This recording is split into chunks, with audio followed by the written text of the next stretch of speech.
Evening, folks. This is Josh from Josh Thornton Media. Hoping we get that exposure right. Hope you guys are having a killer day, or great day. Shouldn't say killer day. Let me show you my office view. For those of you who don't know, yes, I'm in IKEA. IKEA is the place to be. It's like the new co-op workspace, but I won't hold you long.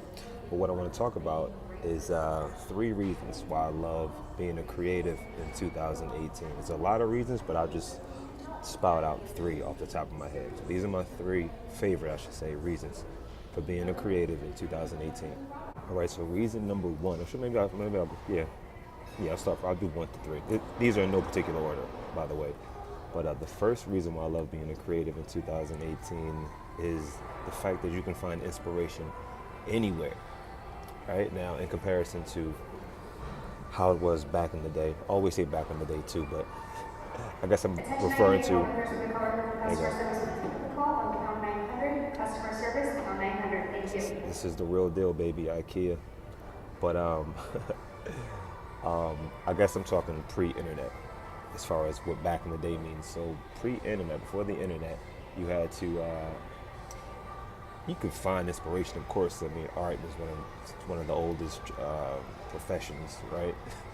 But you could find inspiration, but I think you had to have access to it. I mean, whether that came from a newspaper or a magazine, or even back before that, you had to have been in the know, or like the circle of where to find different artists and different painters and photographers and what have you. But now, I mean, we're talking about everything is a click away, right? We're talking about Instagram, we're talking about Pinterest, we're talking about YouTube, and it's so easy to find things in the art and photography field and things outside of the art and photography field that you can use as inspiration to develop your skill set or develop your style and things like that. So, the fact, I mean, you could do this before 2018, but I thought it was a better title if I put, it was a more relevant title if I put the things I love about being a creative in 2018. Quick sidebar, that's another thing you need to learn too. As a creative in 2018, this has nothing to do with the list, but you have to know how to work the internet. The internet is an amazing place, but you actually have to know how to work the internet nowadays. It's not just about having great work and showing it. You have to kind of know the system, right? So having great tags and titles, this is a sidebar, that's part of being a good artist nowadays. But anyway, let's go into my second reason why I love being a creative in 2018. My second reason is because it's so easy to learn and to practice your craft. I mean, I started getting into graphic design in 2005, and I did that up until 2014, on and off. But then when I got into photography in 2015, it was so easy to learn it because all I had to do was go to some YouTube videos. Any problem that I had or any kind of skill or technique I wanted to learn, just go to YouTube, and I was learning it. And it was easy to practice as well too, because the barrier of entry, like as far as like the tools that you need to create nowadays, is pretty accessible. I mean, it's what I'm recording on now. This is an iPhone 8 Plus, and I'm shooting in 4K, 1080p. You can do slow motion. It has HDR. That's everything that I could possibly need or want in a camera or video camera. So the fact that I'm able to get inspiration from Instagram, YouTube, Pinterest, Tumblr, Twitter, whatever social media platform you like to use, Snapchat, and also learn how to further that craft, right? If I see a photographer or a filmmaker and I'm inspired by them, I can type in another, how to do photography, how to do graphic design, how to, become a painter. And I can find out the exact recipe that I would need and the tools that I would need to actually learn and practice my craft. So that's my second reason. Reason number 2 why I love being a creative in 2018. And last but definitely not least, and remember this isn't in any particular order, is the shareability. Again, back in the day, pre-internet, if you wanted to share your work or if you wanted people to see your work, you had to get out. You still have to get out there, but you had to put it out there. You had to get in a magazine or a newspaper or some kind of publication. You had to show your work in galleries, or you could do the New York thing, where stand outside and print your work out, whatever it is, depending on what type of creative you are. But there were only a few. Hang on. There were only a few avenues, or a few channels to get discovered, right, or to share your work, even if you weren't trying to get discovered, which more than likely people were. Everyone's I shouldn't say trying to get discovered, but you want to build a following. There were only a few channels that you could go through to make that happen, right? Which means less people. Probably had the artists and people that we like nowadays, or that have been discovered.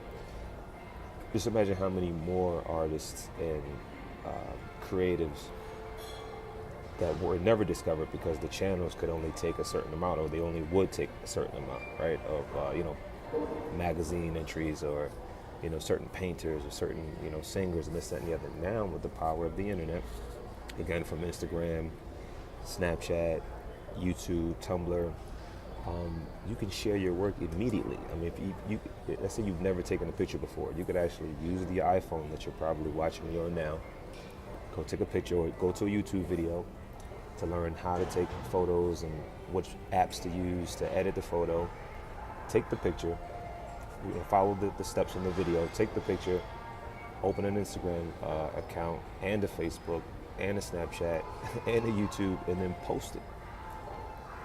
And just like that, again, you have to know how to use tags and hashtags and what time to share your work. But just like that, you're putting your work in front of potentially millions of people that'll give you feedback, or that'll give you encouragement on that which you did.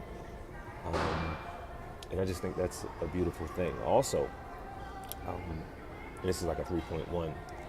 Not even the fact that you can just share your work just so people could see it, but the fact that you can share your work and monetize your work way easier now than ever before in history, right? And there's tons of ways to monetize your work, but I mean, a few of my favorite ways are a few of the ways I've used is, of course, you can get client work. So if you're a photographer, you can actually shoot photos for people, right? For clients, for brands, right? If they like your style, you can actually use that to create income, right? Use your skill that you learned from the internet, use the inspiration and the skill set that you learned from the internet, and in almost no time, bringing an income off the skill set that you developed, right? So you got client work, you can sell work, right? If you're not into the client work relationship, you can sell prints, you can sell books, you can sell mugs, iPhone cases, T-shirts, right? And it's never been easier to put your work on products and sell it to fans, right? You can do stock photography, which like a lot of marketers, or people that need to use content, people that know they need to make content, but they don't necessarily have the skill set to do photography themselves, or they don't have the time. They go to certain websites like iStockPhoto, Getty Images, and they can just buy images. So if you have images that are good enough, or it's what that client needs, then that's another way you can make income. And last but again not least is you can actually teach your skill, right? Because I think I can speak for myself personally. I don't think I realize how many people want to be creatives. I mean, I think it's like natural for people to want to create, but I don't know. I feel like once you get into your craft and you're kind of head down working on your craft, for one, it can be isolating, and I don't know. You just don't realize that you're inspiring people, put it like that. And so to be able to pursue a skill, right, that I'm interested in, learning it from the internet, practicing from the internet, inspired from the internet, and to be able to circle back and teach people who aren't necessarily where you are, not as far as a skill set, but if you've been in it for a year and someone's just getting into it, you have a wealth of information that they want to learn from you. So that's also a way to monetize it. You can sell courses, you can sell some of your Photoshop assets. I just think a ton of other things. I'm already almost 10 minutes into this video. I actually wound up holding you long, right? But that's my third point one reason why I love being a creative in 2018. If you're watching this on YouTube, go ahead and hit that like button if you liked it. If you really liked it, go ahead and subscribe. And as always, if you really like the video, go ahead and hit that bell so you're notified when I drop the next video. You guys have a great rest of your day. And as always, I'll see you on the next video.